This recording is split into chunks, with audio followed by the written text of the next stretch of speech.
Hoy hablaremos rol del contador en la administración del Estado por la transparencia, la calidad del gasto y la eficiencia de los recursos públicos, señores. Hoy estaremos hablando de contabilidad pública y hemos invitado importantes profesionales que nos acompañan. Licenciado Jesús Mejía, presidente regional norte del Instituto de Contadores Públicos Autorizados. Buenos días y bienvenido, hermano. Buen día. Qué bueno que está con nosotros. Gracias. Viene desde Santiago. Desde La Vega. Desde La Vega, sí, ciertamente. También está con nosotros el licenciado Fermín Sánchez, presidente del Instituto de Contadores Públicos Autorizados San Francisco de Macorís. Buenos días y bienvenido. Buenos días, Wilson. Buenos días. Buenos días a los colegas que me honro hoy, ¿verdad?, en compartir este panel con ellos. Licenciado Jesús Mejía, como ya había dicho, presidente regional del Instituto de Contadores, y nuestra hermana, licenciada Jacqueline Peña. Buenos días así a los amables televidentes que domingo tras domingo siguen este espacio, ya no nada más a través de la magia de la televisión, sino que a través de las redes sociales. En ese sentido nosotros nos honramos de poder estar aquí nuevamente en este espacio. Gracias. También está con nosotros la licenciada Jacqueline Peña, expresidenta del Instituto de Contadores Filial San Francisco de Macorís, y nuestra contadora pública autorizada, mi hermana Jacqueline Peña. Buenos días y bienvenido, Jack. Buenos días, Wilson Gómez. Buenos días a los colegas aquí presentes. También a todos los televidentes que cada domingo le dan seguimiento a tan importantes paneles que se desarrollan en este importante espacio. Así que buenos días. Tú sabes que nos gusta comenzar con la escuelita y me atrevería a preguntarte, ¿qué es la contabilidad? Sí, cuando hablamos de contabilidad, muchos autores hablan de que la contabilidad es una ciencia, un arte, una técnica, pero sí podríamos decir que la contabilidad es un conjunto de sistemas donde tú debes de llevar de manera organizada todo lo que son los registros financieros, todas las actividades que se realizan en una empresa, todas las transacciones en una empresa o en una entidad. Cierto, Jesús. Hay dos tipos de contabilidad, la pública y la privada, ¿verdad? Así es. ¿Cuál es la diferencia entre la contabilidad pública y la contabilidad privada? Mira, el enfoque con esta diferencia se basa especialmente en que la contabilidad pública es enfocada a las empresas gubernamentales y la privada, pues, como tal, a empresas ya de capital individual privado. A veces se le da otro enfoque por el hecho de que nosotros cuando nos convertimos en contadores públicos autorizados, CPA, trabajamos de manera independiente, trabajamos público y la gente dice, bueno, pues somos contadores públicos y los que trabajan como dependientes en una empresa son contadores privados y tal es así. Pero cuando enfocamos la parte contable, la ejecución tal, pues como el nombre lo indica, las empresas públicas, las empresas del Estado, pues ahí es donde difiere. Y como tal, tenemos reglas diferentes basadas en normas internacionales de contabilidad que se enfocan en la llamada NIF, Normas Internacionales de Información Financiera, y por el otro lado tenemos la NIF-SP, que son la NIF del sector público. Se enmarca una gran diferencia, ¿verdad, Fermín? En los procedimientos entre una y otra, ¿verdad? Fíjate, Wilson, si vamos a basarnos en lo que es la definición de contabilidad, existe diferencia quizás en la parte de terminología, pero en términos de definición, la contabilidad, como decía la colega Jacqueline, es un sinnúmero de sistemas armónicos que tienen que ver con lo que es la organización, la clasificación, el registro de las operaciones financieras de una institución que de manera consolidada rinde un informe para tomar decisiones. Eso se da en el sector público y se da en el sector privado. Ahora, existen diferencias en la parte del registro, como decía el colega Jesús. En la parte de terminología también existen diferencias porque existen normas que son diferenciadas tanto para el sector público como para el sector privado. El sector privado maneja todo lo que es la parte de contabilidad amarrada a esas normas internacionales de información financiera, que así se le conoce para el sector privado. Para el sector público existen esas mismas normas, pero con alguna diferenciación. Por ejemplo, en el estado de resultado, que se conoce en el sector privado, tú obtienes lo que son los ingresos, los costos y los gastos, y al final tienes un beneficio o una pérdida. Para el sector público anda buscando un beneficio, pero un beneficio social, no un beneficio de una operación de compra y venta, porque incluso el Estado obtiene ingresos sin ni siquiera prestar algún servicio, como es el caso de los impuestos.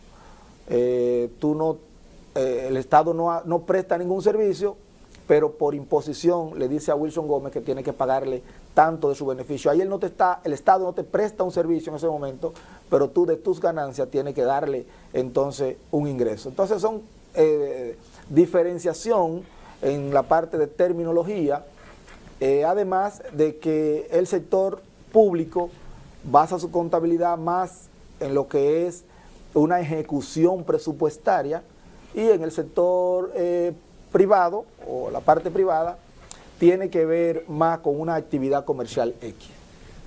Jesús. Sí, hay algo ahí que le agrego a lo que dice el colega Fermín, y es que en la contabilidad del Estado se maneja lo que nosotros llamamos más bien una contabilidad por fondo, de entrada y salida, que eso difiere mucho de la contabilidad de las empresas privadas, que buscan un resultado.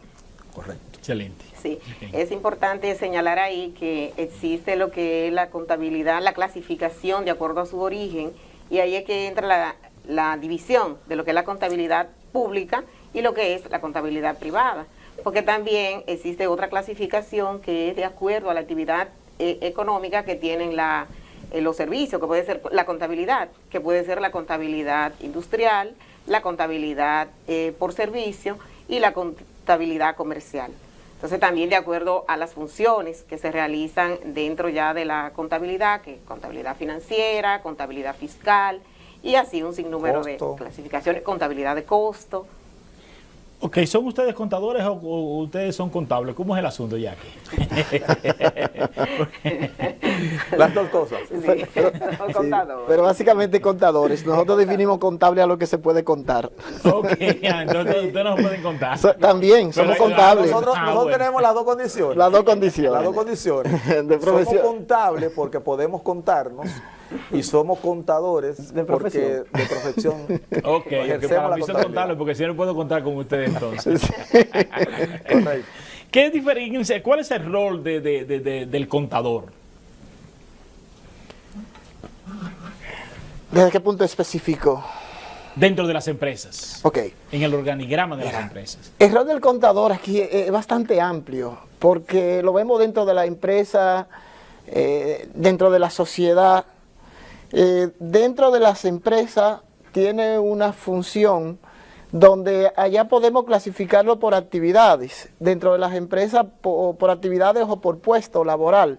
En la empresa un contador o la carrera de contabilidad, vamos a enfocarlo por ahí, le permite incluso a los estudiantes poder trabajar en la carrera como auxiliares.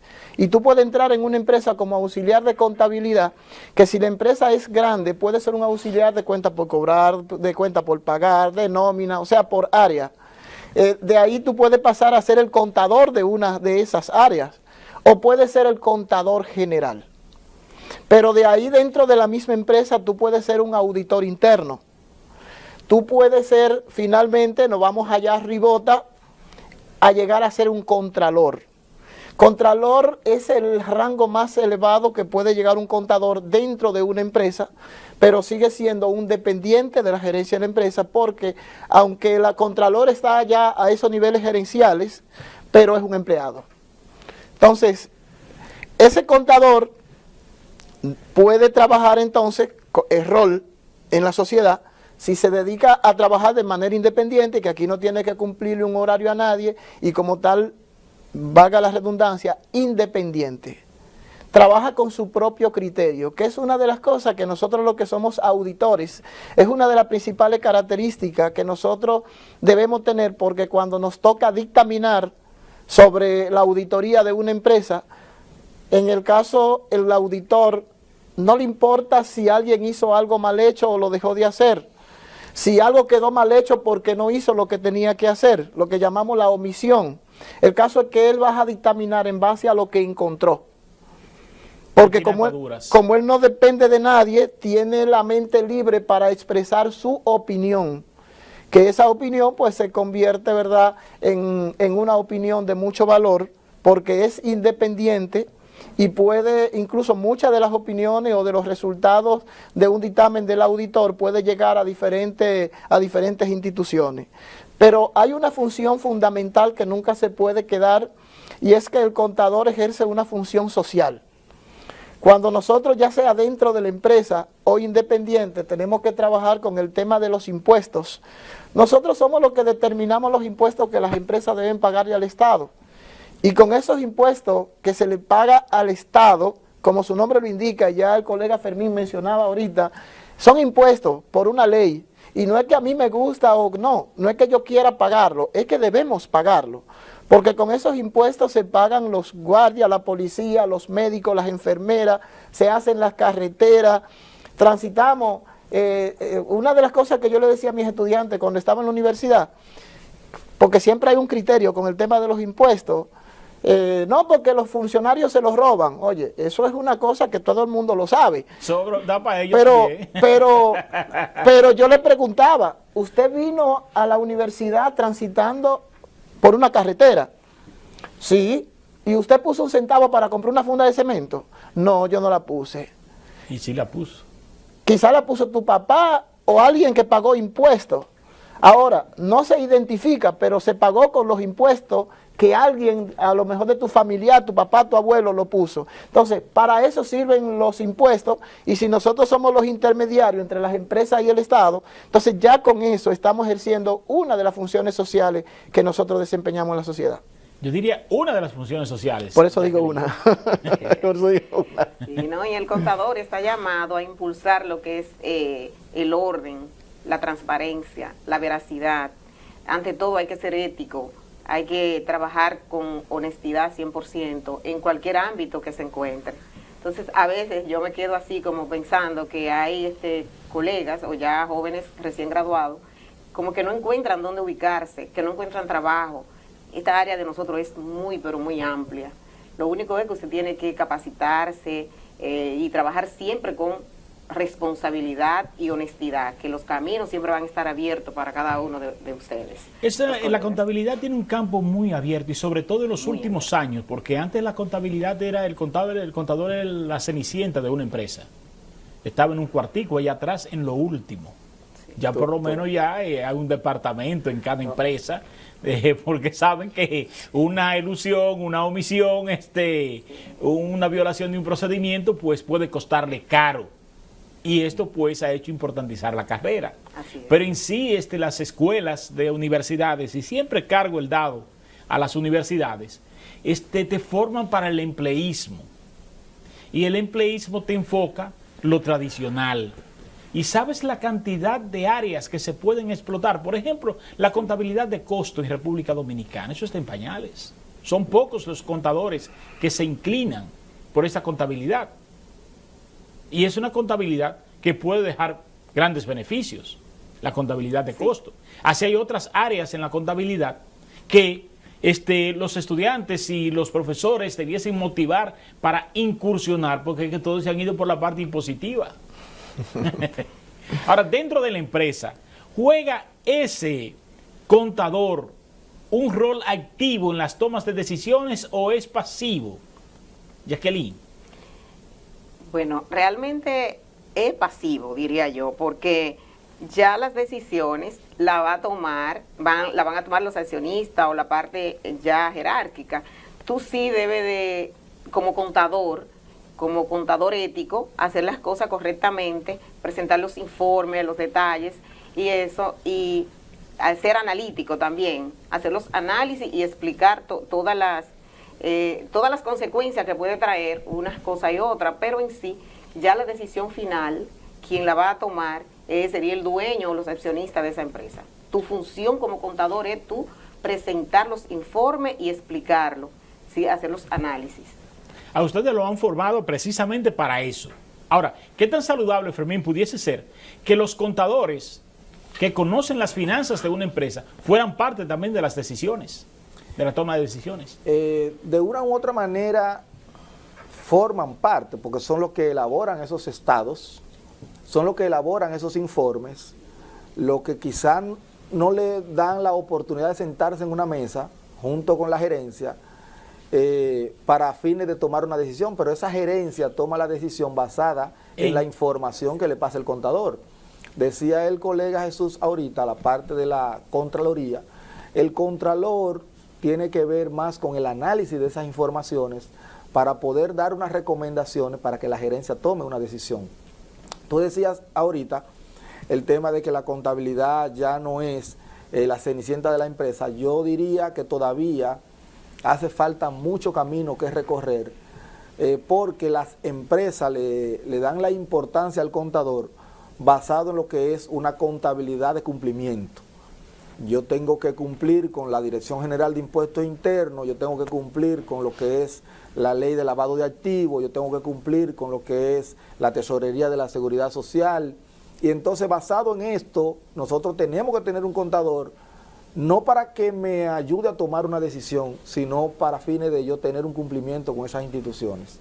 Entonces, hay mucho camino todavía que recorrer, y esa parte importante que merece el contador como profesional, valorarlo en tema de un pago justo. Es cierto que nosotros los contadores, por ejemplo, la mayoría tendemos a independizarnos, ir como asesores. ¿Por qué? Porque esa materia, esa área, esa parte laboral te permite obtener mayores ingresos, aunque personas entienden que de manera independiente tú trabajas menos. No, trabajas más, pero realmente ese trabajo de más te permite también una mayor remuneración que no se da tú estar detrás de un escritorio en una empresa. Eso es cierto. Ahora bien, yo soy de los que aspiro a que un profesional con el nivel de conocimiento, de causa, de una empresa, la parte financiera de una empresa, debe estar presente en los espacios de toma de decisiones. Porque no es lo mismo un informe frío que tú pases a la interpretación de personas quizás no diestras en conocimiento, sino que tienen una economía de bolsillo, porque son empresarios tradicionales. La parte del debate, ¿tú te refieres? Exactamente. Estar ahí en los espacios de toma de decisiones. Sí, mira, hay sobre todo dos entes, tal cual influye, como dicen mis colegas, que al momento de tomar la decisión, los contadores muchas veces no participan en esa toma de decisión de manera directa. Aunque recuerda la definición de contabilidad que te dieron, el objetivo fundamental de la contabilidad es lograr la información para la toma de decisiones. Normalmente la toma de decisiones la ejecutan los gerentes, socios de la empresa, pero en este momento muchas veces depende también del empoderamiento del contador. Porque hay contadores que están en una empresa y hacen solo lo que lo mandan a hacer. Siempre nosotros debemos ser un poquito más allá. Yo tengo que hacer lo que me mandan a hacer y lo que yo entiendo que debo hacer. Entonces, tú te empoderas de tu puesto y hace que te respeten ese espacio. Pero ya cuando tenemos un poquito más alto y llegamos a un departamento de auditor interno, el auditor interno es el guardián de la empresa, es el guardián de todos los procedimientos y reglas financieras que hay en la empresa, que debes estar ahí. Que si un cheque deben firmarlo 2 personas, ese cheque no puede salir con una firma. Que si el registro contable debe manejar y afectar este número de cuenta y aquella, debe estar presente para cuando revisa. Pero ya este auditor interno debería ser parte en esa toma de decisiones. Y del contralor ni se diga, porque es el cerebro financiero. A veces mucha gente dice, el contralor es el que menos trabaja en la empresa. Pero lógicamente es una persona que no tiene que estar dando teclazo, porque su papel no es hacer registro contable.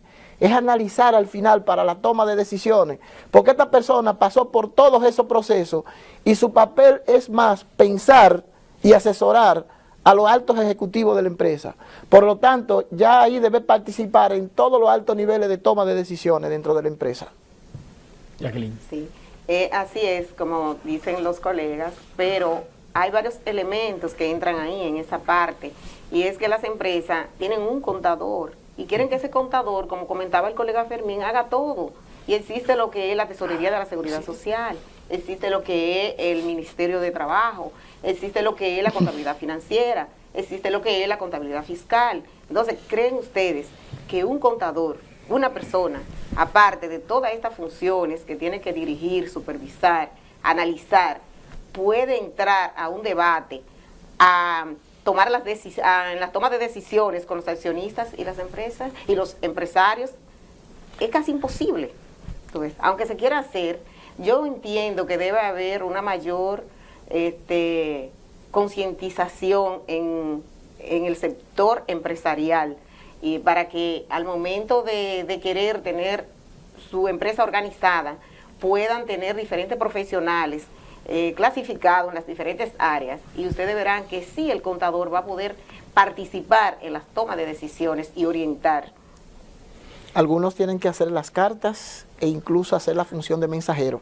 Sí, señor. Sí, Ir a impuestos internos también, presentarse allá, Claro. hacer su filita en el Ministerio de Trabajo también. Wilson, Sí. basado en lo que expresa la colega Jacqueline, es lo que da al traste de que las oficinas del contador, siempre los escritorios están llenos de papeles, porque la cantidad de trabajo que le llega al contador, así como decía la colega Jacqueline, es enorme, pero los empresarios dominicanos, en su gran mayoría, entienden que el contador es una persona que está ahí. Exacto. Un gasto. Es un gasto, y no saben, tanto las empresas privadas como el Estado, que tampoco lo valora. Déjame decirte que en el Estado No, ahí es peor. es donde menos se valora la parte de contabilidad. Contador en el Estado lo que paga son 10 o 12 mil pesos. Y donde lo sientan. Exacto. Donde lo Entonces, sientan. ya tú puedes saber la valoración que pueda tener de acuerdo al salario que le ofrecen.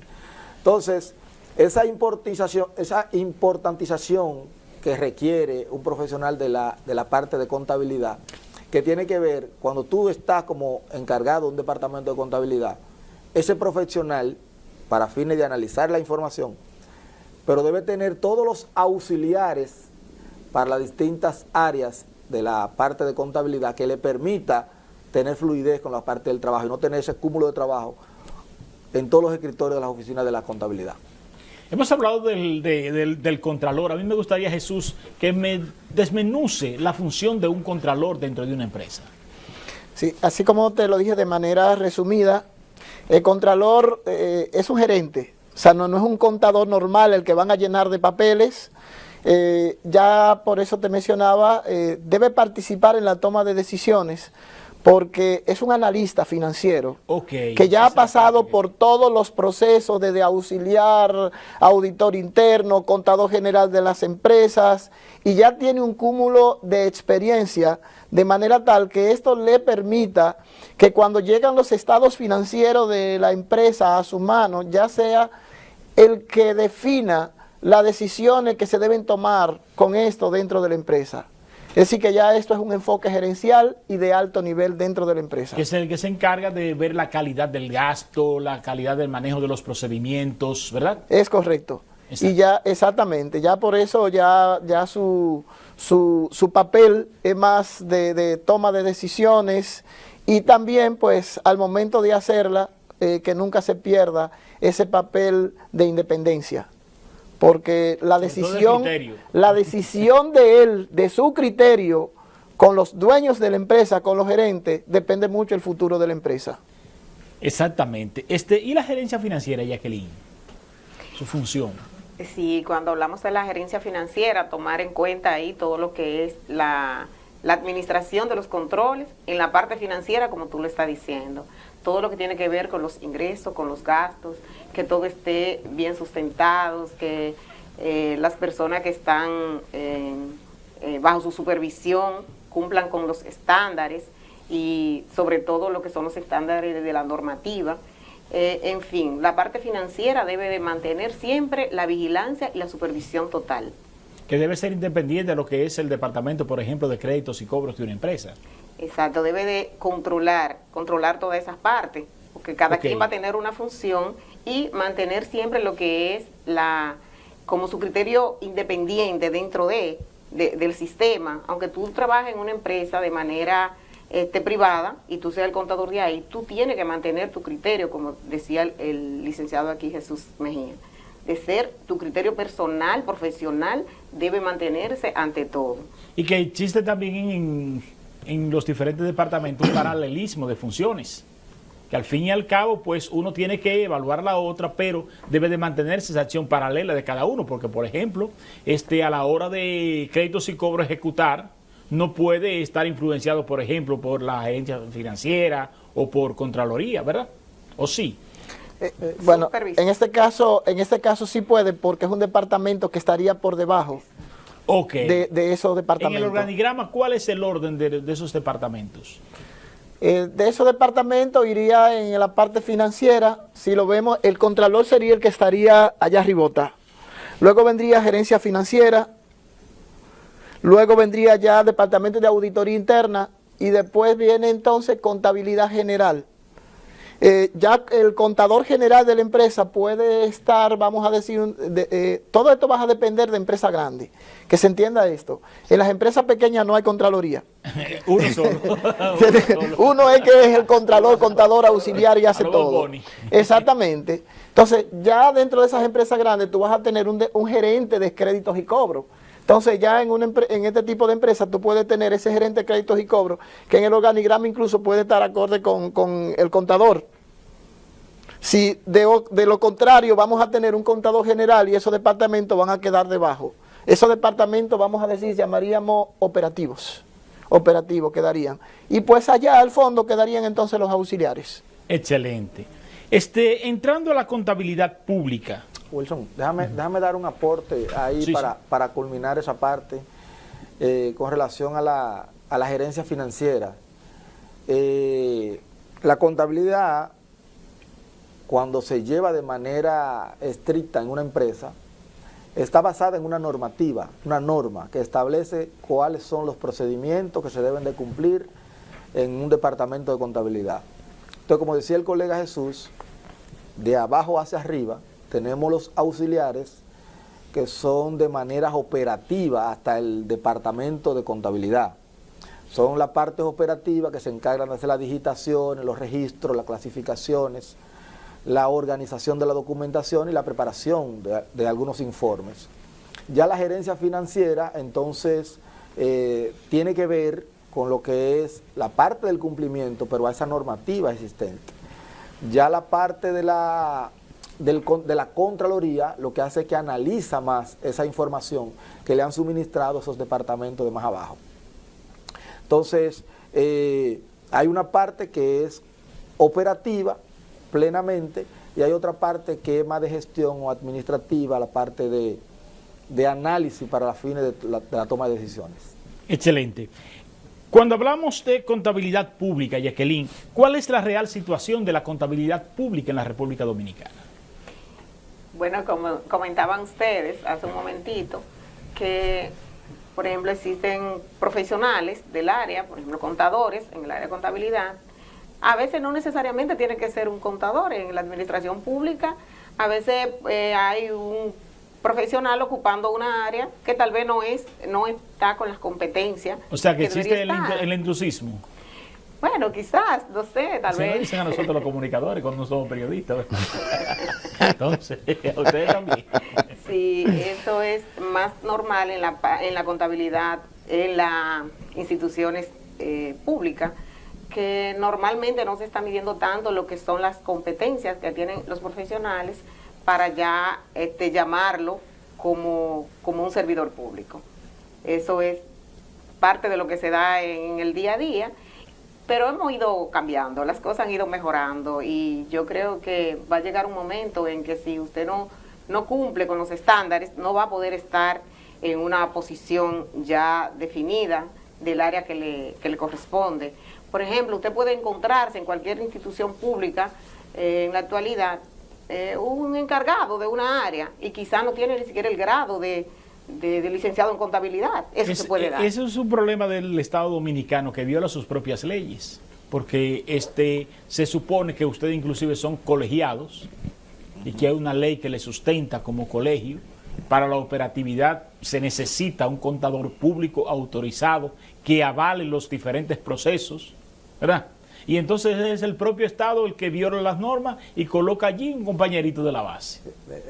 Yo te voy a decir algo, Wilson. Sí. Yo te puedo hablar, porque yo De experiencias vividas. duré 8 años siendo gerente financiero de una institución pública y yo sí te puedo hablar con una base. Te decía ahorita que la raíz de todo esto es el tema del pago. Tú tienes un departamento de contabilidad, tienes unos cuantos auxiliares, que esos auxiliares, mediante van aprendiendo, deciden salir porque fuera ganan el doble de lo que se le paga en la institución pública. Entonces, ¿quién te queda ocupando los departamentos de contabilidad? Un compañerito del partido que llegó ahí y aprendió a hacer algunas cosas de las que se hacen, y entonces ese es el que se queda ahí, ocupando ese cargo. Ahora bien, para fines de contabilidad gubernamental, tenemos que irnos al año 2001, que es a partir de ahí, mediante la ley 12601, que se instituye lo que es la Dirección General de Contabilidad Gubernamental. Se empezó a aplicar ya después de haberse conformado el equipo de trabajo a partir del año 2003. Pero es a partir del año 2014 que se decide la aplicación de las normas internacionales de contabilidad para el sector público. Y la contabilidad en el sector público ha venido dando pasos certeros para fines de crecimiento, pero esto debe venir acompañado también con la formación y las aptitudes de esas personas, tanto las que trabajan como las personas que se contratan de manera en cada gestión de gobierno, porque en cada gestión de gobierno se cambian los distintos departamentos del área de contabilidad. Entonces ese personal, que debo decirte, cuando tú vas a un departamento de contabilidad, tú tienes, además que saber contabilidad, tienes entonces que aprenderte lo que es la ley de compras y contrataciones, tienes que aprenderte la ley de presupuesto, tienes que aprenderte la ley de función pública, o sea, un sinnúmero de leyes que tú tienes que también que saberla, además de lo que es la parte de la contabilidad propia de registros e informes contables. Leyes que le son inherentes a sus propios oficios. Correctamente. Sí, que tienen ustedes que dominarla como si fuesen abogados. Pero cuando tú trabajas en el sector privado, esas leyes, tú quizás no le das ese carácter de importancia como tiene que darle cuando ya tú trabajas. Algunas, por ejemplo, tú podrás obviar la ley de compras y contrataciones a nivel privado, ¿verdad? Sí, pero por ejemplo la ley 200... La ley de lavado tú tienes que dominarla. La ley 200-04, que es la ley de libre acceso a la información, y exacto, que esos informes tú tienes que, mensualmente tú tienes que rendir un informe consolidado para fines de publicarlo. Tú no tienes que hacerlo en la parte privada, pero en la parte pública es obligatorio. Jesús. Mira, realmente entiendo que en el sector público se ha avanzado. No cabe, vamos a decir, adicionarle, porque han dicho la realidad, y eso la conoce tú, la conoce el país completo, que muchos puestos en instituciones gubernamentales no son por capacidad, sino por relaciones, o porque alguien participó en una caravana. Y eso no es algo que nosotros lo vamos a ver como nuevo en estos momentos, sino que ha sido tradicional en la República Dominicana. Entiendo que en términos contables sí se ha avanzado, y tal cual decía el colega Fermín con el tema de la ley de contabilidad gubernamental, entiendo que el avance ha sido significativo. Incluso se ha trabajado conjuntamente con el Instituto de Contadores Públicos Autorizados de la República Dominicana para ir mejorando esa parte, y ya son muchos los pasos que se han dado, y uno de los ejemplos que te puedo dar es con el mismo tema de la ley de compras y contrataciones públicas. Como hablamos ahorita, que las empresas del sector público rinden un informe de entradas y salidas de un manejo presupuestario pues esas instituciones deben estar pues directamente relacionadas con contabilidad gubernamental. Y déjame decirte que en el sector privado, usted tiene una empresa privada, pero usted decidió ser un proveedor del Estado, y los proveedores del Estado aquí no son las mismas empresas del Estado, sino las empresas privadas. Y para usted ser proveedor del Estado necesita conocer la ley de compras y contrataciones. Entonces, debe hacer cierto registro en contabilidad gubernamental, porque ya se está cortando ciertos espacios donde había mucha fuga en cuanto a la parte económica se refería. Todavía quedarán.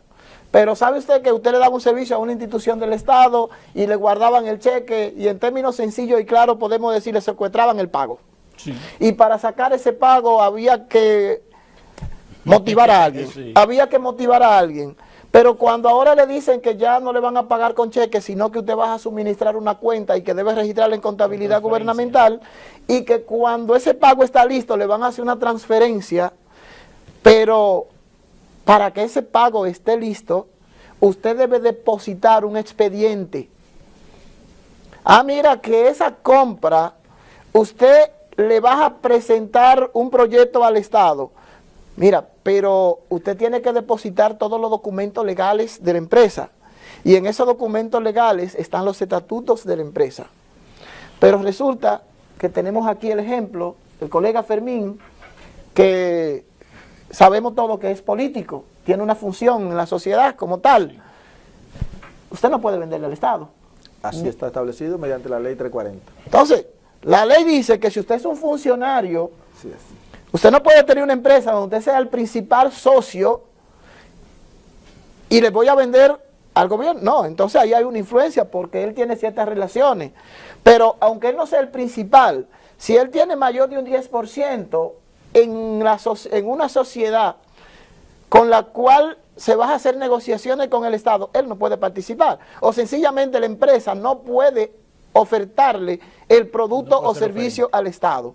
Por ende, la persona que valida estas informaciones la va a rechazar, o debe ser así. Pero entendemos que la persona que trabajan como contadores o asesores dentro de la empresa privada, antes de que eso llegue a una institución pública y que la devuelvan, lo que debe es revisar eso, pero debe conocer esa parte de que por el hecho de tener una persona que ejerce una función pública dentro de los estatutos de la empresa, ya no debería hacer esa oferta, porque está violando la ley.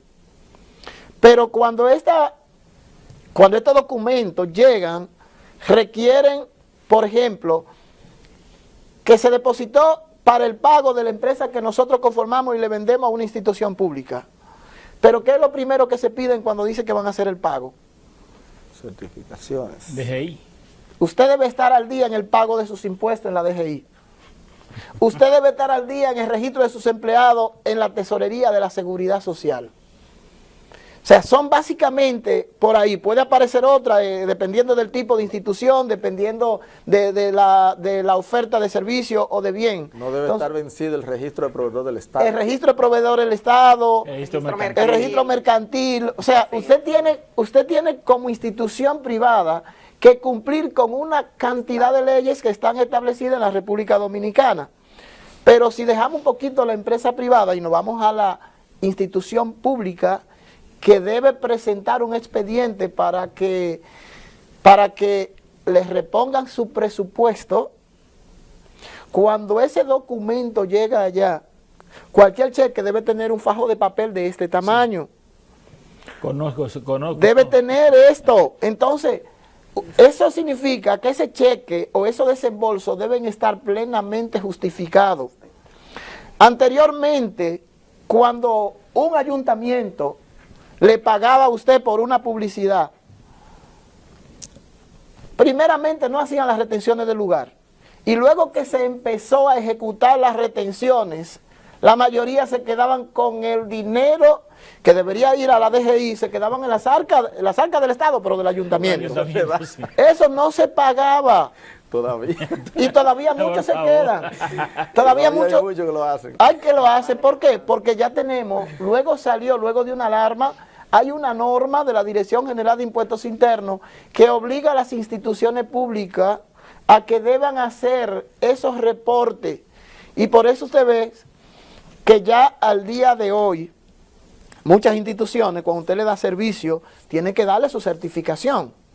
Pero esas instituciones públicas tienen una persona que en este caso debe tener capacidad y conocimiento fiscal para poder hacer un reporte ante la DGI, donde hay un formato 606, que es el formato que nosotros utilizamos para enviar los registros de compras y gastos en las empresas privadas, pero también hay un formato 606 que tiene cierta diferencia, que es para las instituciones públicas, que cuando las instituciones públicas compran un servicio o un bien a una empresa o a una persona, deben reportarle a la DGI, mira, yo le pagué 10 pesos a fulano de tal, y de esos 10 pesos les retuve 1 peso.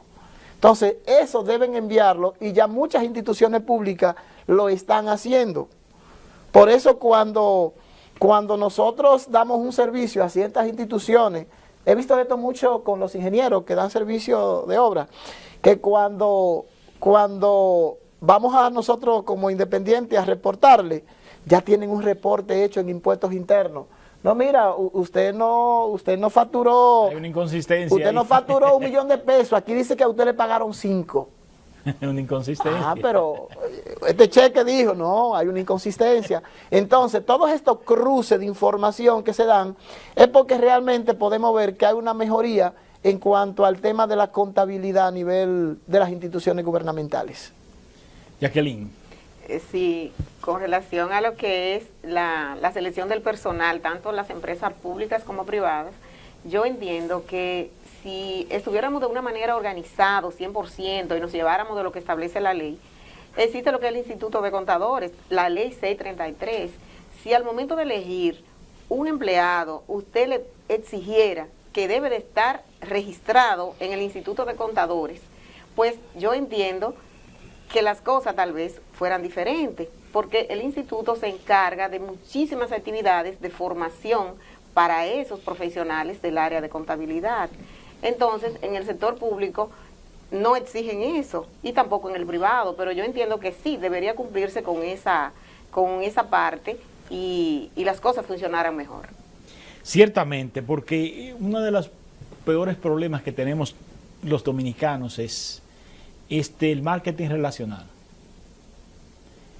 Yo puedo decir que en mi vida laboral yo he tenido una sola posición por competencia. Una sola por competencia. Que fue en un momento que me ascendieron de visitador, me llevaron a supervisor mediante un concurso. Pero hasta ese laboratorio yo entré por una relación. Y donde quiera que uno ha estado busca que tú entras por una relación que tú tienes con el dueño, con el gerente, con el supervisor, marketing relacional. Hasta con el que limpia, pero una relación. Una sí. relación debes tener. Pero de ahí a tú que sea por competencia. Aquí lamentablemente eso está ausente. Y por eso hay tantas debilidades institucionales, tanto a nivel privado como a nivel público. Y eso conlleva dinero, Sí. conlleva gastos. Porque si usted quiere saber lo que cuesta un profesional, contrate un malo para que usted se dé cuenta. Ahí usted va a ver cuál es el valor que tiene un verdadero profesional en una posición pública o en una posición privada. Nosotros vemos que hay muchos controles a nivel de leyes, a nivel de procedimientos, de protocolos en la contabilidad pública, pero vemos también que hay muchos actos de corrupción. ¿Cuál es la responsabilidad que podría acarrear un profesional de la contabilidad ante esos hechos? Muchos. Sabe que en las instituciones públicas hay un tema de rango. O sea, la persona honesta, con principio, con cierta independencia, hay personas que pueden mantenerlo hasta el final. Y muchas veces trabajando en una institución pública tú prefieres a que te cancelen antes de cometer cierto hecho o ser partícipe, pero no siempre se da. hay otros que ya lo atrapan dentro, hay otros que no tienen la fortaleza y dentro de su debilidad pues caen.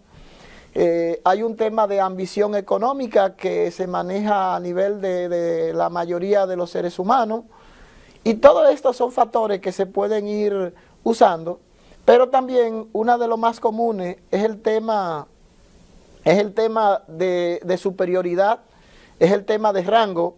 Cuando tú trabajas con ciertos funcionarios que ya han hecho ciertas cosas y a ti te dicen, haga un cheque de tal monto, y esa es tu función, hacer los cheques. O justifique el gasto. O sea, tú tienes que hacer el cheque, un cheque de tal monto, eso te lo dijo el jefe, y tú haces el cheque. Tú haces el cheque, pero después que está el cheque hecho, ¿y qué le pongo de concepto? Ah, no, después te digo, ese cheque nunca llega, por ese concepto nunca llega. Y eso se queda en el aire. Pero esa persona, ese contador, tampoco sabe para qué se va a usar. Porque le hizo un cheque, ¿y qué hago con este cheque? ¿A nombre de quién lo hago? ¿A nombre suyo? No. A nombre de Juanito. Pero el contador no sabe quién es Juanito ni para qué lo vas a usar. Entonces, a lo mejor de esa manera ya se está comprometiendo con ciertos casos de corrupción, que lo hace de manera inconsciente porque solamente Pero tiene su responsabilidad. Tiene su responsabilidad porque debe saber. Por eso hablaban ahorita y usted me acaba de decir que hay reglas, hay leyes. Y automáticamente estas cosas pasan, ya se están rompiendo reglas y leyes. Porque usted debería saber para qué se va a hacer ese cheque. Y si las reglas de ese departamento es que cuando se haga un cheque debe tener un soporte, qué se va a pagar, para qué se va a hacer. Y si cuando hay un cheque que se va a hacer que no está en el momento, no tiene el soporte, usted debe saber para qué. Pero también debe saber quién lo va a firmar cuando usted lo recibe. Y nadie lo hace. Entonces, ya en este país tradicionalmente hemos tenido actividades, funciones de desfalcos al Estado a gran magnitud, que a veces esos numeritos a nosotros el cerebro nos bota humo, porque cuando hablan de cantidades en miles de millones, tiene que haber cierta facilidad en el proceso de la administración pública donde la parte de un contador intervenga.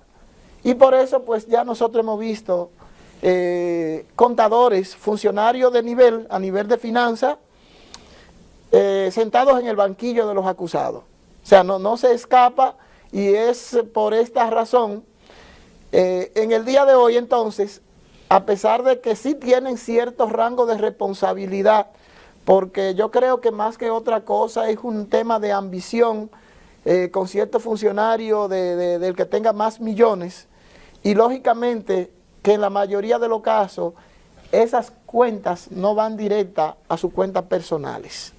Entonces por ahí tiene que haber, pero no voy a dejar pasar la oportunidad también para comentar que cuando estos casos se dan, y es lo mismo que tenemos, que estamos viviendo ahora, que son las noticias de hoy, que los casos marinos, ¿verdad? Que medusa, que calamar y todos estos casos. Hay que ser buzo para entenderlo. Oiga, hay que ser un buzo y navegar en esto y hacer como decía un funcionario político, ¿verdad? A veces de que pasar por el lodo y no ensuciarse. Sí. En el caso de nosotros, muchas veces tenemos que hacerlo, y digo tenemos porque hay una especialidad que es la más reciente en la que nos hemos involucrado muchos contadores, y es la última especialidad que ha salido de la Asociación Interamericana de Contabilidad, podemos decir que de la más fresca en el mundo, que es lo que tiene que ver con la auditoría forense. Esta auditoría forense, y que de manera jocosa yo le decía a alguien, no tiene que ver con muertos, sí. Aquí es donde entra el papel. Y como tal, a través del Instituto de Contadores Públicos, ya en la República Dominicana en estos últimos años, pues muchos auditores hemos tenido la oportunidad de poder formarnos como auditores forenses, y ya en estos casos que hago mención, hay muchos auditores de esto que están participando. Pero ¿cómo están participando? Desde afuera. Están haciendo su papel para buscar el culpable. La justicia, los auditores forenses somos auxiliares de la justicia. Muchas veces un juez, un fiscal, a veces no tiene la competencia para decidir cómo se dio este desfalco. Entonces, ¿qué hace?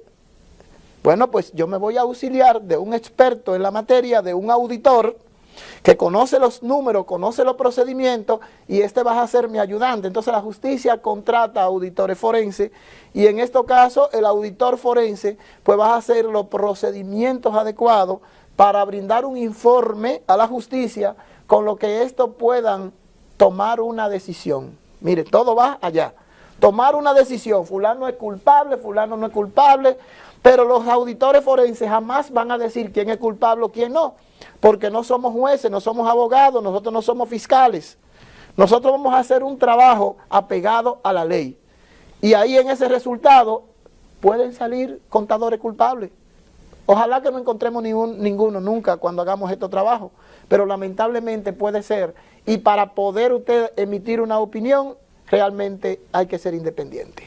Y yo creo mucho en eso, en que los profesionales pues se aboquen en las tomas de decisiones y en todos los espacios, que sean personas competentes. Por ejemplo, a mí me gustaría que para hacer una ley o una norma de X legal, el Congreso Nacional pues debiese consultar a los contadores. Igual, por ejemplo, que si fuera una ley o otra ley, consultar al colegio de abogados o consultar al colegio médico, es decir, personas competentes, porque desgraciadamente nuestras leyes son importadas y son aprobadas por personas que no reúnen las competencias ni las condiciones para legislar. Jacqueline. Sí, es tan importante ser conocedor de lo que son las normativas, y eso es para los contadores, no importa en el ambiente que estén, puede ser en el sector público o en el sector privado, porque le alcanzan muchas responsabilidades. Por ejemplo, si usted es un contador que tiene las competencias del lugar, capacitado, y está trabajando en una institución pública, y entiende que y tiene que hacer un cheque, como decía el colega, y no está sustentado como debe ser, pues si usted conoce las normas, yo estoy segura que no lo vas a hacer. O le va a explicar a su superior las consecuencias que eso puede traer. Porque al final el responsable, ¿quién va a ser? Va a ser el contador que lo trabajó. Y que hace el trabajo sucio. Porque si tú coges, por ejemplo, y contempla esos informes de gestión, esas semblanzas, como se les llama, te justifican un gasto y unos ingresos y unos egresos al 100%, al dedillo, de cualquier institución pública, de cualquiera. Exactamente. Eso fue hecho por un gerente financiero, por un contador. Sí.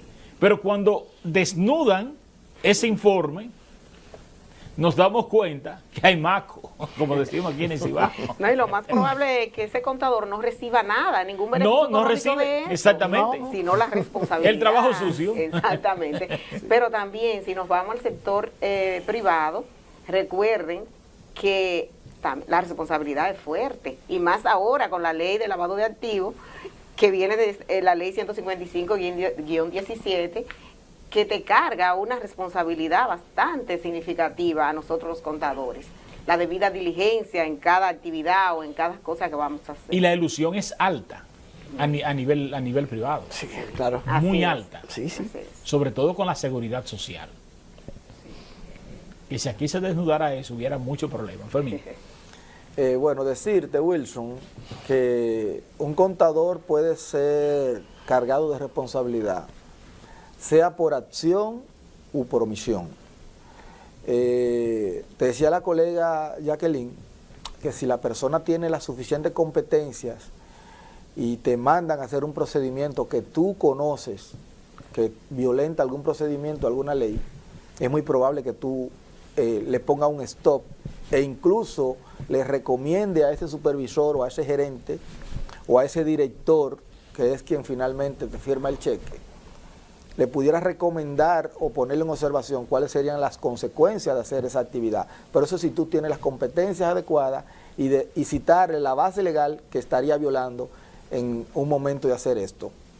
Pero si ese profesional no maneja todo lo que es la parte legal o de procedimiento para elaborar esa acción que te están pidiendo que hagas, es muy probable que entonces tú cometas el error y haga alguna acción que a posteriores entonces tenga alguna consecuencia. Yo soy de lo que digo que nosotros como Estado, República Dominicana, ¿verdad?, como país, nosotros tenemos la suficiente normativa para fines de ser un país transparente. Siempre se van a dar casos de corrupción, siempre, en todos los gobiernos, porque hay una sociedad que es la que motiva a que eso se dé. Nada más le cargamos el dado siempre a los políticos, y aquí quiero decir que no digo esto porque yo estoy dentro de ese grupo de la parte política, pero si te fijas, para tú armar un expediente, para tú comprar un bien o un servicio en una institución pública, tú tienes que cumplir con una cantidad de requisitos, tú tienes que cumplir con una cantidad de procedimientos que si tú te basas en llevarlo todos a cabo, todos, finalmente el Estado no funcionaría, no funciona. Porque lo primero que la ley te dice es, tú tienes que agruparme por rubro todo y no puedes comprarme de ese mismo rubro en un periodo que no sea mayor a 3 meses o menos de 3 meses. Entonces tú dices, y si yo compré y planifiqué mal, por ejemplo, un hospital, yo planifiqué mal y compré los insumos de 3 meses. ¿O no planificaste mal? Planificaste. O planifiqué y entró una pandemia, entró un brote. Yo planifiqué, Exacto. pero de acuerdo a las actividades que son muy dinámicas, se me presentó un hecho y yo tengo que comprar insumos de eso mismo, pero no han pasado 3 meses. Yo tengo que comprarlo porque se me muere un paciente, me van a cancelar porque dejé morir el paciente. Pero si compro los insumos, entonces estoy violentando lo que es el fraccionamiento de la ley de compra. Entonces, esa parte hay que conocerla, pero hay que documentarla. Aquí estamos infoxicados. Tenemos más leyes y normas y procedimientos que entorpecen la actividad. Pero eso es para comprarlo. Se supone, dice la ley, que tú tienes que agruparlo para llevarlo a una planificación de acuerdo al plan anual de compra que tú tienes. BOA. Ese es el no PAC. es el operativo. Ese es el PAC. El POA ya son las actividades. Sí. Entonces, cuando tú planificas, tú compras, pero para tú comprar tú tienes que tener un pliego de condiciones primero definido, cuáles son los términos de referencia que debe tener ese proceso de compra. Ese proveedor debe estar registrado en compras y contrataciones, pero ese proveedor debe estar o emitirte una factura con un comprobante fiscal válido para el sector público, pero eso es para la compra y para el pago. Eso se convierte en algo terrible. Sobre todo por lo que ustedes estaban hablando también ahí, la falta de competencias del personal, la cantidad de personal también para ejecutar, las definiciones dentro del departamento. Es decir, hay que ver también el nivel de organización, porque lamentablemente en el sector público se juega mucho con la organización. Sí, lo que pasa es que cuando tú lo llevas a lo que es el sistema completo, el flujo que debe de correr, hay un papel de dos, tanto del sector público como del sector privado. Si el sector público es muy competente, pero el sector privado no, entonces tú tienes problemas porque cuando tú pides una certificación, no está al día, o cuando tú pides alguna factura con unas especificaciones, porque esas especificaciones que tiene que tener la factura debe ser exactamente lo que tú pusiste en la orden de compra del requerimiento que tú vas a adquirir. Cuando esas cosas se dan de diferencia, ya ahí tú tienes un problema. Y entonces cuando viene un auditor a revisarte esos procedimientos, que encuentra la más mínima incongruencia en un expediente de eso, te pone una observación sobre ese expediente. Y para el Ministerio Público eso no es una observación material de un documento, eso es un acto de corrupción. Entonces cuando te lleva el expediente el Ministerio Público a un tema de esto que hay por ahí, eso es corrupción. Y cuando hablamos que es una locura. Yo le preguntaba esta semana a un señor que fue ministro, ha ocupado todos los cargos aquí en República Dominicana. Yo le preguntaba, ¿y usted cree que es posible que una persona se pueda robar 19 mil millones de pesos? Y esa persona me dijo, es difícil.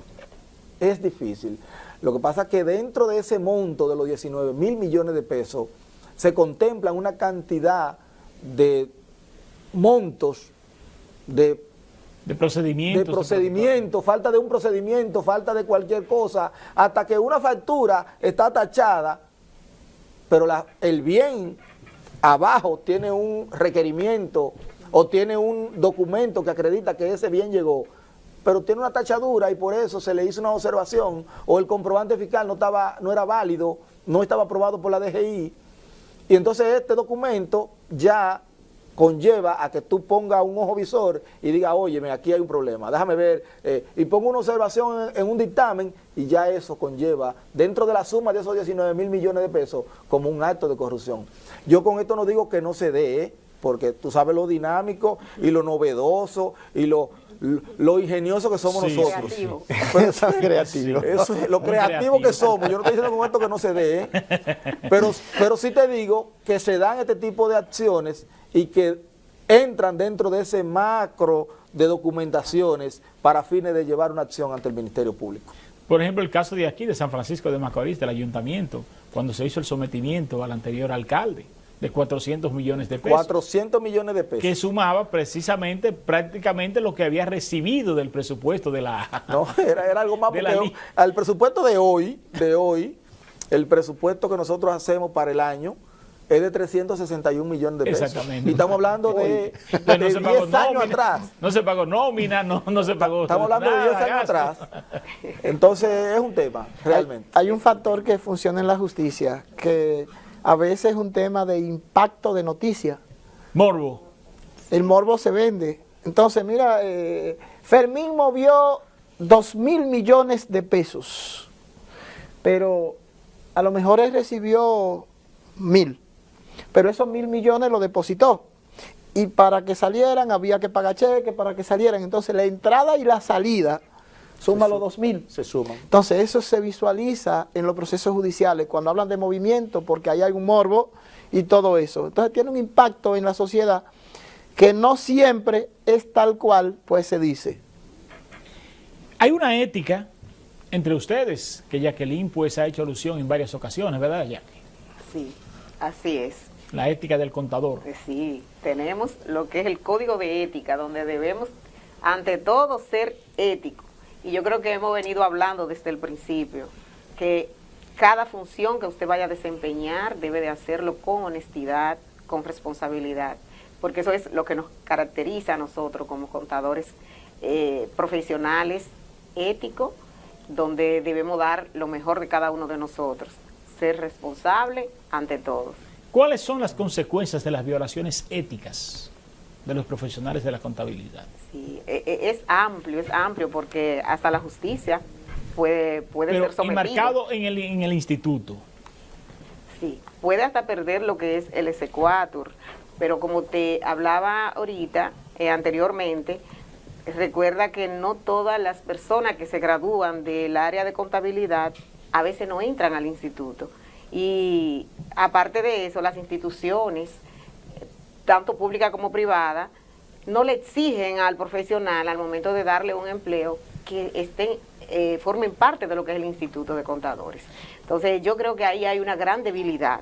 Entonces algo como que se pierde un poco el control, porque el instituto no tiene afiliado a todos los licenciados de contabilidad. Ni tampoco la ley le faculta para la suspensión del exequatur a personas que no estén organizadas en el instituto. Porque cuando un profesional del área de contabilidad no entra al instituto, no tiene el exequatur. Es decir, para poder tener el exequatur tiene que ser miembro del Instituto de Contadores.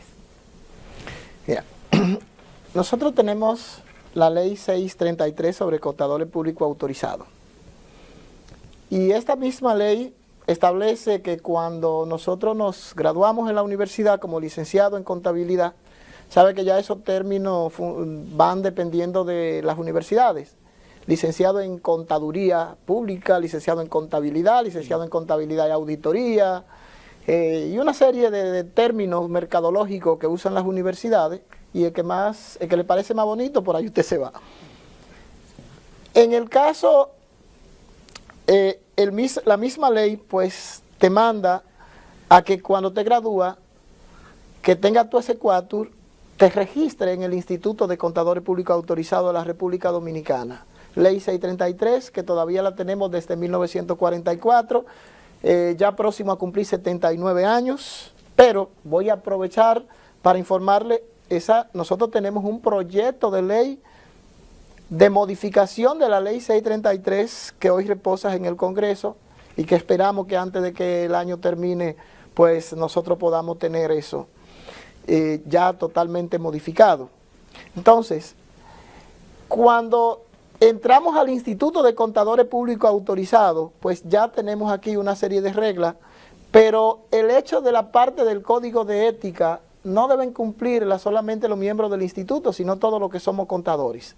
Lo que pasa es que el instituto puede manejar, tiene la conexión, conoce dónde están sus miembros, dónde trabajan, ya usted está registrado y tiene que dar todas las informaciones. Entonces, este régimen de lo que tiene que ver con el Código de Ética empieza por ahí. No obstante, sí tenemos alcance con otros que no están. Por ejemplo, algo sencillo. Yo como contador me gradué, puedo hacer 20 cursos, pero yo no puedo ponerme ni por radio ni por televisión. El código dice que yo no puedo tener un comercial ofertando mi servicio ni cuánto voy a cobrar. Yo puedo tener una página de internet, eso me lo permite, pero yo no puedo por YouTube, por Facebook, decirle, mira, yo te estoy dando los servicios de contabilidad y declaración de impuestos por 3,000 pesos. Yo te doy la facilidad y te está economizando, te está ganando un dinero. No, eso es antiético y está sancionado por el Código de Ética. Es decir que la Comisión de Ética del Instituto de Contadores, cuando estas cosas pasan, pues llama a esos contadores y vamos a decir, lo amonesta. Incluso recientemente alguien me llamó a mí porque lo habían llamado de Santo Domingo, y esa persona a través de un intermediario me mandaron a llamar y precisamente fue por eso. Y de esto nosotros vemos las redes sociales llenas de personas haciendo ofertas porque se ve feo y no es competitivo, Pero también dentro de los servicios que nosotros hacemos no solamente es ofrecer, sino que usted tenga que pagar 1,000,000 de pesos, en el caso como usted mencionaba ahorita, la mayoría de los contadores inclinados por las partes impositivas, usted tenga que pagar 1,000,000 de pesos. No, mira, el contador que tú tienes, ese no sabe nada, mira, te está poniendo a pagar, yo puedo ponerte a pagar 200. O sea, esto puede ser incluso sancionado porque esto es antiético. Entonces, el tema de la competencia de un colega con otro, ponerle zancadilla, como decimos públicamente, de manera llana, dentro de las empresas, estorbándole el proceso de otro colega dentro de la empresa, todo eso tiene que ver con la violación al Código de Ética que nosotros tenemos en la República Dominicana. Sí, el Código de Ética es bastante claro, bastante definido sobre todas y cada una de las cosas que nosotros debemos cumplir, las que no debemos cumplir y que las mismas pueden ser sancionadas. Es decir, que hay una serie de actividades que aunque no es el tema, pero de las funciones lo visualizo como instituto de contadores, que aunque hoy mismo, ¿cuál es el escándalo público que tenemos? La Cámara de Cuentas. Pero dentro del Instituto de Contadores nosotros tenemos un rol, no somos miembros de la Cámara de Cuentas, pero si el Instituto de Contadores por ley es la institución que rige la contabilidad en la República Dominicana y por ley debe ser el asesor del Estado, ¿qué pasa? Que por primera vez en los últimos años la Cámara de Cuentas tiene contadores a estos niveles. Ha tenido contadores, pero aparecen el 90% abogados y el 10% contadores. Sí. En este momento es cuando la Cámara tiene más contadores que abogados. Es decir, que hay una representación y cada contador que está en la Cámara de Cuentas es miembro del Instituto de Contadores. Entonces, con esto, el Instituto de Contadores, viendo este escándalo que está pasando, pues está viendo esto que no solamente desde el punto allá, sino también la parte de la ética. Es antiético, es un bochorno a la sociedad, porque los miembros de la Cámara de Cuentas son una institución fiscalizadora y guardianes de los recursos del Estado.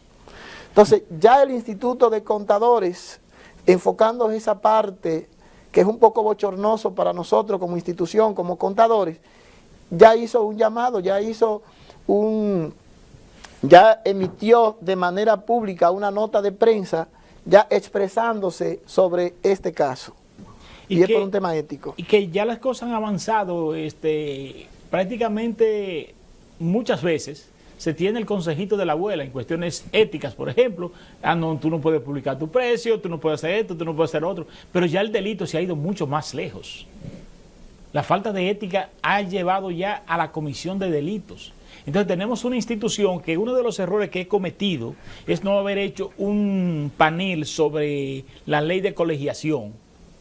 Porque es que aquí la ley de colegiación faculta a las instituciones a funciones que las instituciones no la hacen. Por ejemplo, ustedes son los asesores del gobierno, pero el instituto no funciona como tal. No. Entonces, ya hay una violación de la ley. Entonces, debiese haber una lucha de ustedes por hacer cumplir con esa ley. Sí. Porque eso les garantiza al país el cumplimiento de la misma. Por ejemplo, el Colegio Médico Dominicano. La persona que no está colegiada, que no tenga su H4, no puede ni siquiera trabajar en una emergencia de un centro clínico privado. Ya la Ley General de Salud lo prohíbe, las normas lo prohíben. Cuando el colegio expulsa, cancela, cuando se le cancela el H4 a un médico, ya ese médico se quedó fuera. Se quedó fuera del sistema de salud, público como privado, donde quiera que sea, ya no puede operar. Pero en el caso de ustedes, un contador puede seguirlo haciendo. Sí. Mira, lo que pasa es que aquí tenemos, aquí tenemos una situación especial sui generis con los contadores.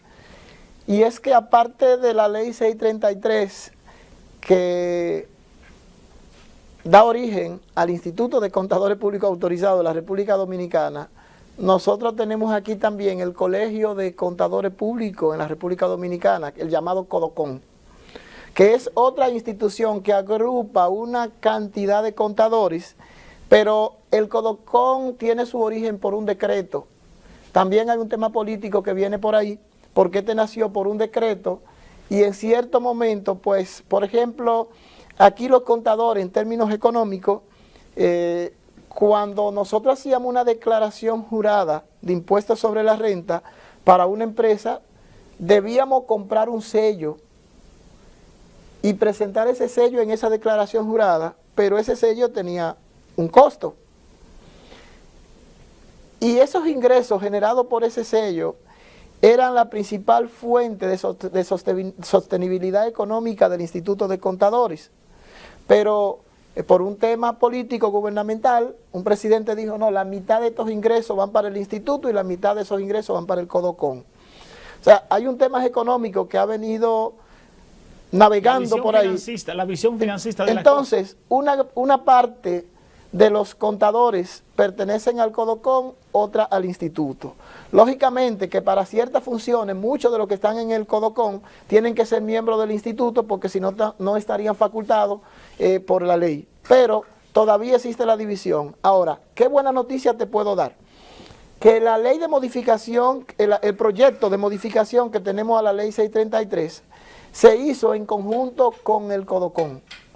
Esto es un trabajo de unificación para que en la República Dominicana no existan dos bandos de contadores, sino uno solo. Y este trabajo se hizo en conjunto para que en República Dominicana en un futuro, que pienso que a corto plazo, no va a existir el IPAR, no va a existir el CODOCON, sino va a haber un colegio llamado CODOPAR, el Colegio de Contadores Públicos de la República Dominicana. Exacto. Eso es lo que está contemplado y cuando esto se dé, será algo muy bonito, con buenos resultados y ya con una ley más fresca, que ya con unas funciones más específicas y todos los contadores, incluyendo, que esto incluye, que esos contadores que trabajan como contadores tal para una empresa X, para poder ejercer la función de contador dentro de esa empresa privada, vas a tener que tener su S4, vas a tener que ser CPA. Y que ustedes también como instituto, como colegio, pues esa función social de vigilancia exactamente se mantenga activa. Ahí va a funcionar. Exacto. Sí, ese es el puntito que quería resaltar, que los licenciados en contabilidad pueden obtener su S4, pero no necesariamente son CPA. Es decir, que para ser CPA tienen que formar parte del Instituto de Contadores y cumplirlo con la ley 633. Entonces, cabe destacar que si cualquier licenciado en contabilidad, como yo hablaba anteriormente, comete cualquier locura de esas que pueden, ¿verdad?, pasar en asuntos judiciales, inmediatamente ya en las noticias, en las redes y eso, llaman al Instituto de Contadores, pero ni siquiera forma parte de lo que es como miembro. Entonces, eso sí sería un éxito, que ya las instituciones, tanto público como privada, puedan exigirle al profesional que tengan su S4 y que sean un CPA. Cuando se detecta una responsabilidad penal ante un juzgado, de las cosas irrevocablemente juzgadas, ¿no se le cancela el H4 al profesional de la contabilidad?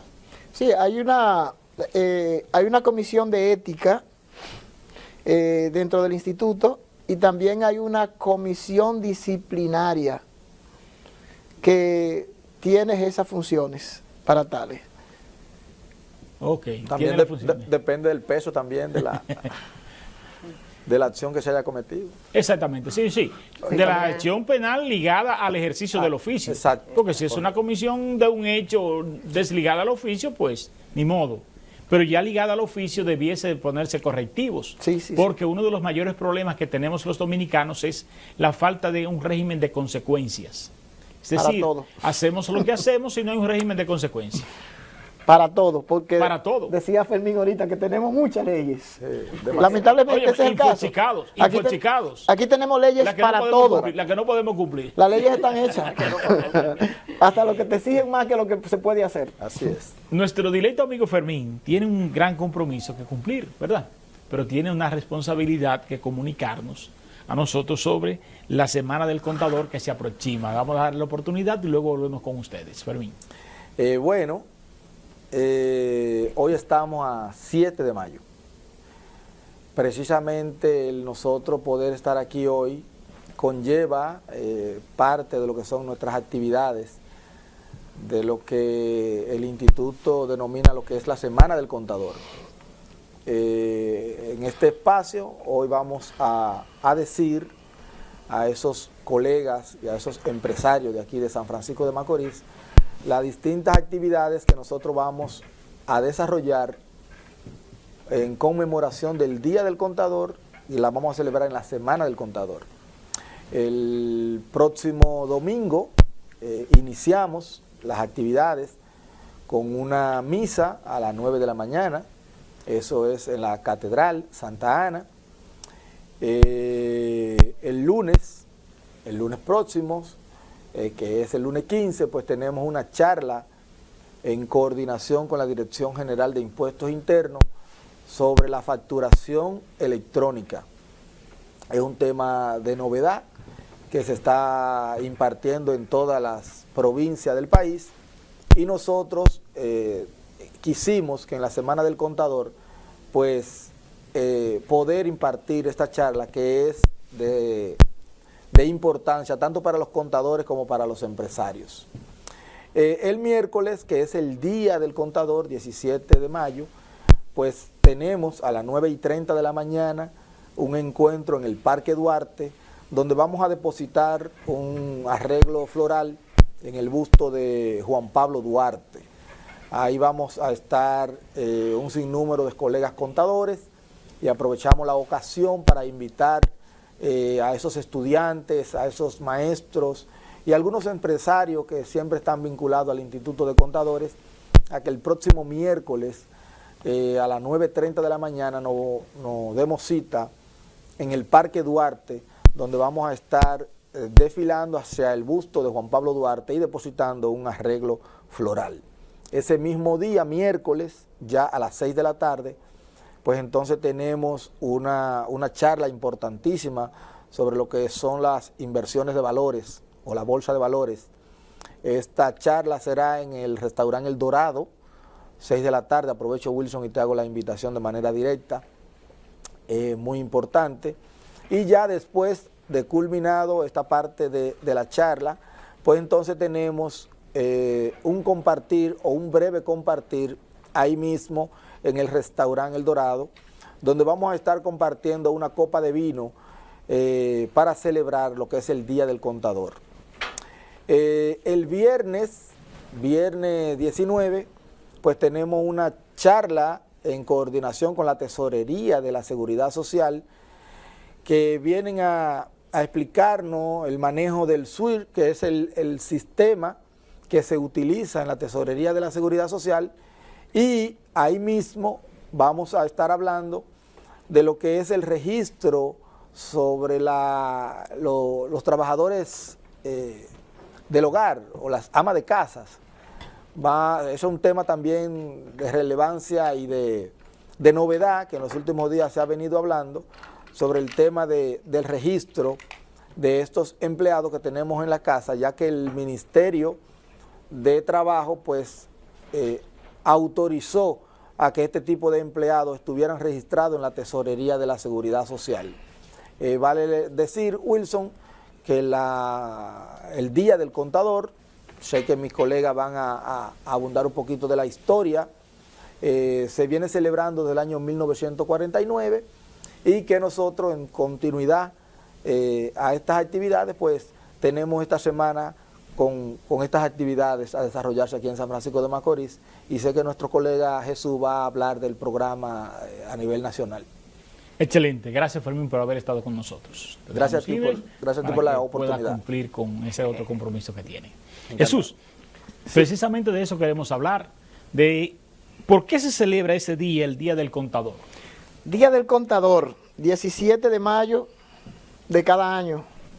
Los contadores tenemos el privilegio de que no celebramos el día, normalmente celebramos la semana. Sí. Una semana de actividades. A mí me encanta que sea así porque a mí me invitan. ¿No? Sí. Yo me guillo ahí. Esta semana es interesante porque es una semana de conocimiento, también de esparcimiento, de compartir con colegas que uno tiene mucho que no ve. Es decir, que es bastante interesante. Pero el origen del celebrar el Día del Contador nace el 17 de mayo de 1949. Cuando se celebró la primera conferencia interamericana de contabilidad en San Juan, Puerto Rico. En esta hubo una participación de 168 delegados de 14 países.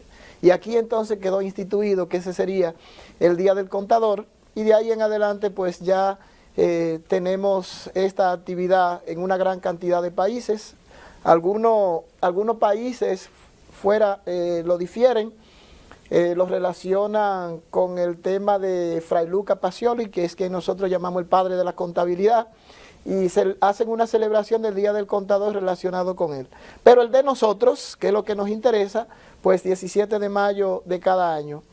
Esta conferencia interamericana de contabilidad se sigue celebrando, incluso pues es una oportunidad para los contadores poder integrarse un momento en un lugar donde se trata de compartir con los temas más novedosos del mundo contable. Nosotros aquí también interactuamos con las personalidades más relevantes que dirigen la contabilidad a nivel mundial, y precisamente ahora en la primera semana, a partir del día 5 de noviembre, tenemos la Conferencia Interamericana de Contabilidad en Guatemala.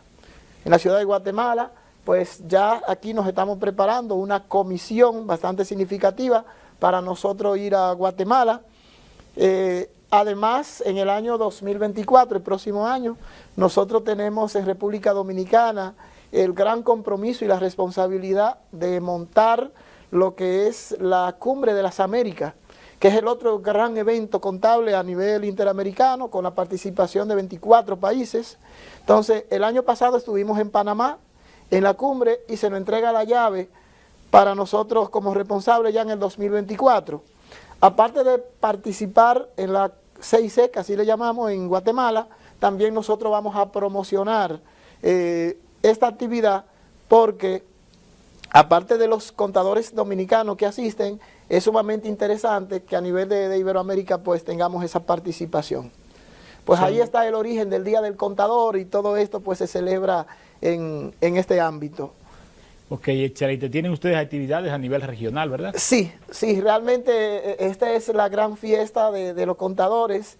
Tenemos el privilegio de tener la principal actividad nacional de la Semana del Contador a nivel regional. Te voy a mencionar cada provincia En la región norte nosotros tenemos 14 provincias. Actualmente de las 14 provincias tenemos 10 filiales activas. Nosotros como directivos, que hay que señalar que Jacqueline es parte de la directiva regional, parte de mi equipo, aquí estamos, nosotros nos pusimos como meta activar esas filiales que hasta ahora pues no existen y ya estamos dando pasos muy positivos. Nos falta Santiago Rodríguez, Montecristi, nos falta Salcedo y Samaná. Ya nosotros hemos tenido reuniones, 2 reuniones en Santiago Rodríguez con un equipo de contadores buscando ya formar esta filial. Hemos tenido ya conversaciones avanzadas porque existió en un momento en Salcedo y se cayó y queremos pues replantearlas, estamos en conversaciones con ellos y recientemente pues estuve en Samaná coordinando todo esto. La idea es que porque la región norte entera pues cada provincia tenga su filial. Entonces, tradicionalmente cada filial hace su programa, así como mencionaba Fermín, hace su programa de la Semana del Contador. Entonces, como cada filial la tiene, lo que hemos venido buscando, ya Fermín se quedó en el día 19, me dejó el día 20, para complementar, que ya cada filial pues ha llevado como parte de su programación, que nosotros vamos a tener el día 20, el seminario de actualización profesional de la región norte. Este es un seminario que ya, este es el 7º seminario, por un tema del efecto que no se puede quedar, el tema de la pandemia. Ahí ya en el 2019 para el 2020 el seminario estaba prácticamente montado y por el efecto de la pandemia no se pudo ejecutar. Pues ahora Papá Dios ha permitido que nosotros podamos desarrollarlo de manera presencial, que los contadores podamos ir allí, vernos la cara, darnos un abrazo. Y este seminario será el día 20, de 8 de la mañana a 5:30 de la tarde. Aquí nosotros vamos a tener un programa donde vamos a tener expositores de nivel nacional e internacional. Todos son de muy alto nivel. Los temas de actualización que podemos decir a nivel de la contabilidad mundial van a estar ahí. Porque nosotros vamos a hablar de la última modificación que ha tenido la NIF para pymes.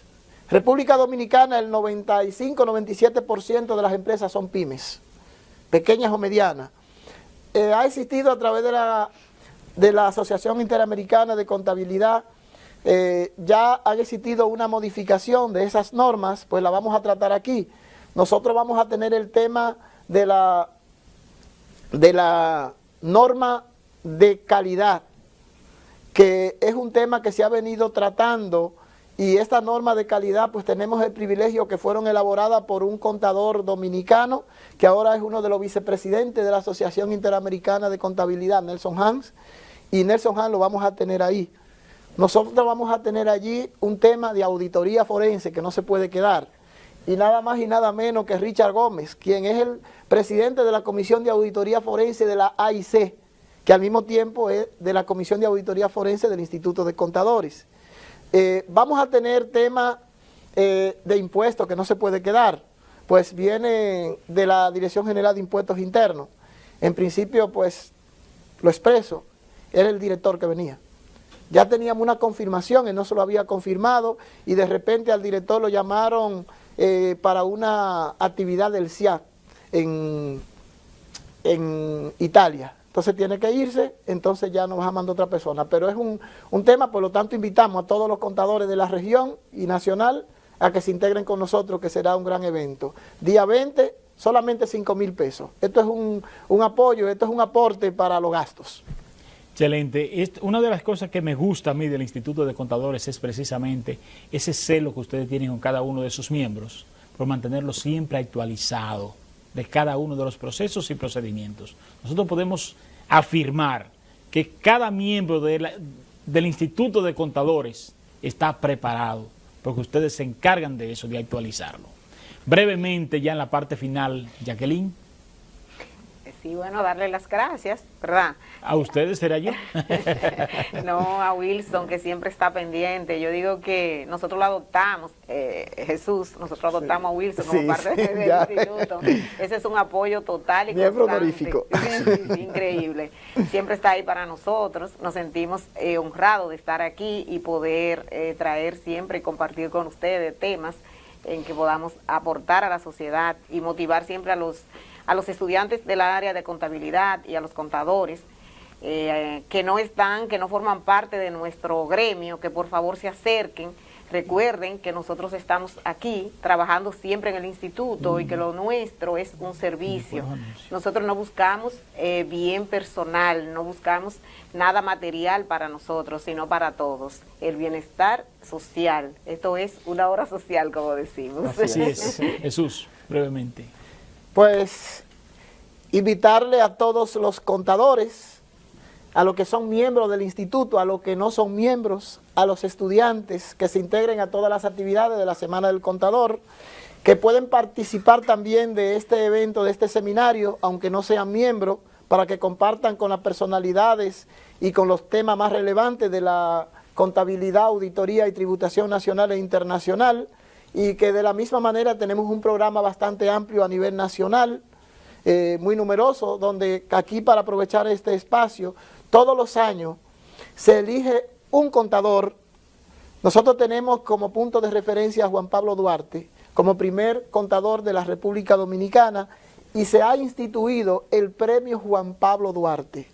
¡Qué compromiso! Hay un proceso bastante fuerte para seleccionarlo, y el día 18 pues se va a dar el premio a ese contador dominicano que haya sido seleccionado como Juan Pablo Duarte. Se va a celebrar en el Club Naco de Santo Domingo, así que hay una serie de actividades, conferencias y algunas virtuales que luego se las iremos suministrando por las redes sociales para que nos integremos y nos mantengamos actualizados. Así que gracias por el espacio, a los televidentes que nos han escuchado en este momento. Le damos las gracias y por todos sus aportes.